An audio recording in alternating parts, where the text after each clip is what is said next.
Hello everyone, आप देख रहे हैं न्यूज़ोपीडिया, साथ में आपके शिखा ठाकुर। भारत के कई लोग विदेश में रह रहे हैं और कई लोग वहां के नागरिक भी बन चुके हैं और वहां की सिटीजनशिप लेने की वजह से भारत की नागरिकता उन्होंने छोड़ भी दी है।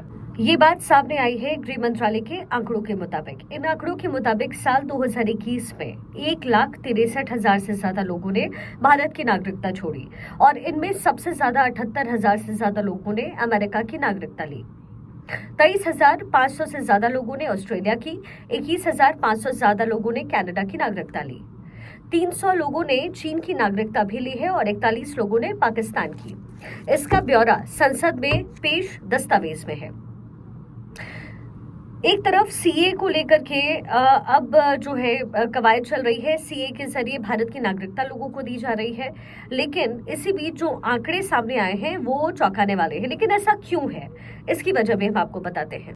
2015 से 2020 के बीच 8 लाख लोगों ने नागरिकता छोड़ी। हालांकि साल 2020 में इन आंकड़ों में थोड़ी सी कमी आई, लेकिन जानकार कहते हैं कि इसके पीछे वजह थी कोरोना महामारी। पिछले कुछ सालों से कामकाज बड़े स्तर पर बंद था और इस वजह से साल 2020 में शायद कम ही लोगों को बाहर की नागरिकता मिली। लेकिन आखिर भारतीय नागरिकता छोड़ क्यों रहे हैं? एक्सपर्ट्स कहते हैं कि बड़े देशों में अक्सर बेहतर सुविधाएं होती हैं और इसलिए लोग वहां रहने का फैसला करते हैं। हालांकि छोटे देशों को लोग व्यापार की सुविधा के लिए भी चुनते हैं। कई देशों में लोगों के परिवार वाले भी होते हैं और इसलिए भी लोग वहां जाकर के सेटल होते हैं और वहीं की नागरिकता ले लेते हैं।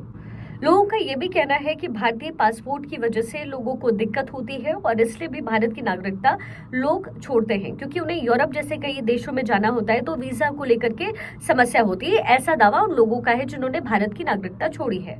भारत के पासपोर्ट पर बिना वीजा के आप कई देशों में जा सकते हैं, लेकिन दूसरे कई देशों की तुलना में ये बहुत कम है। पासपोर्ट रैंकिंग में भारत 199 की लिस्ट में अभी 87वें नंबर पर है। कई जानकार ये भी कहते हैं कि भारत में अगर दोहरी नागरिकता का प्रावधान होता तो हो सकता है नागरिकता छोड़ने वालों की संख्या में कमी आती, लेकिन भारत में दोहरी नागरिकता का प्रावधान नहीं है। नियम अब तक ये है कि अगर आप किसी और देश की नागरिकता चाहते हैं तो आपको भारत की नागरिकता छोड़नी पड़ेगी। हालांकि विदेश में बसे और वहां की नागरिकता ले चुके भारतीयों के लिए ये खास तरह की सुविधा भी है और वो है ओसीआई कार्ड्स। ओसीआई कार्ड का मतलब है ओवरसीज सिटीजन ऑफ इंडिया। इसके बाद भारत सरकार ने प्रवासी भारतीय दिवस के मौके पर 2006 में हैदराबाद में ओसीआई कार्ड देने की घोषणा की।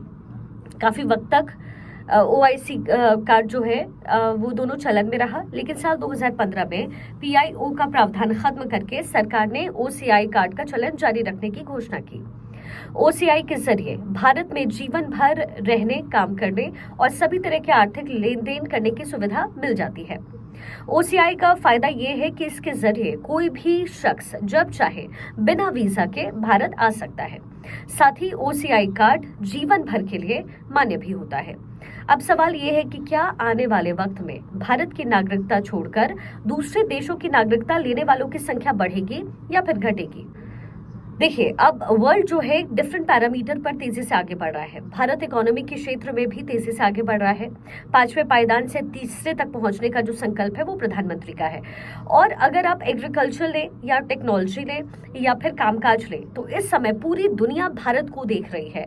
अब ऐसे में संभावनाएं ये है कि जिन लोगों ने भारत की नागरिकता छोड़ी और बाहर सेटल हुए, वो हो सकता है भारत की नागरिकता जल्दी ले भी लें, या फिर कम से कम जो लोग पहले से ही भारत के नागरिक हैं वो अपनी नागरिकता ना छोड़े। तो एक तरफ तो सीए कानून के तहत लोगों को भारत की नागरिकता दी जा रही है।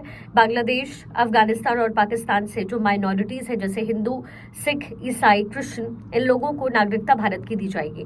वहीं बड़े पैमाने पर अब तक भारत से पलायन लोगों का होता रहा है, अलग कंट्रीज में जाकर सेटलमेंट की बात होती रही है। अब ऐसे में देखना यह दिलचस्प होगा कि जिस तरीके से भारत में संभावनाएं बढ़ रही है कारोबार को लेकर के, व्यापार को लेकर, अब ऐसा लगता है कि नागरिकता छोड़ने का जो प्रावधान है वो कहीं ना कहीं कम होगा।